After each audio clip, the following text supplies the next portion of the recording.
Let's talk about evil. Real evil. Not the cartoon kind.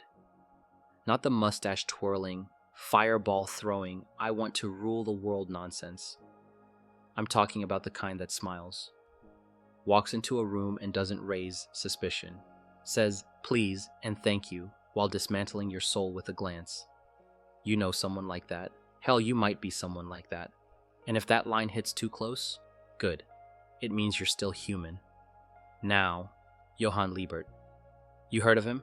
From Monster. The quiet blonde guy who could talk you into jumping off a roof and make you thank him for the suggestion. Yeah, that guy.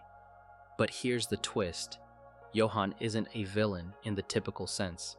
He's not after money, not power, not even revenge.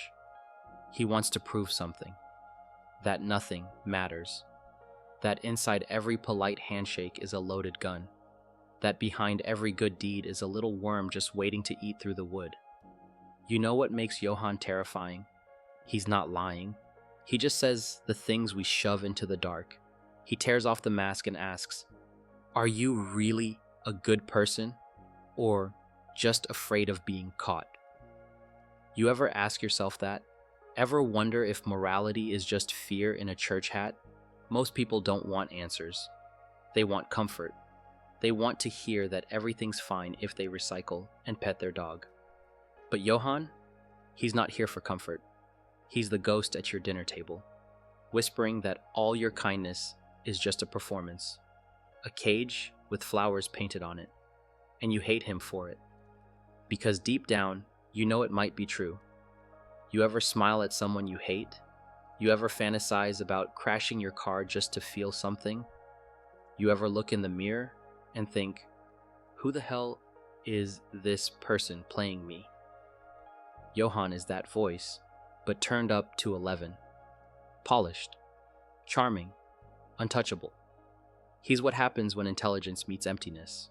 A perfect storm. A void in a suit. But don't get it twisted. He's not some supernatural force. He's just a man. A boy made in a lab of broken promises and bureaucratic nightmares. He's what happens when you raise a child without love, without truth, without purpose, and teach him how to smile through it. And here's the messed up part. He doesn't kill out of rage. He doesn't even enjoy it. He just watches to see what people become when the rules vanish. He doesn't create chaos. He reveals it.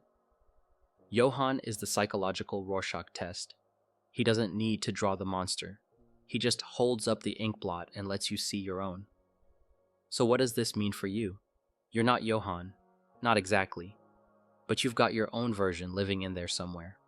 The voice that says, why bother? The whisper that says everyone's lying, so why not join in? And maybe it's right. Maybe kindness is a joke. Maybe morality is just a leash with velvet lining. Or maybe, choosing to be good in a meaningless world is the only meaningful thing left. I don't know. I'm not here to give you answers. I'm just here to point at the ink blot and ask what you see. Because some people see butterflies, and some people see monsters. Both are honest, but only one of them sleeps well at night. Maybe.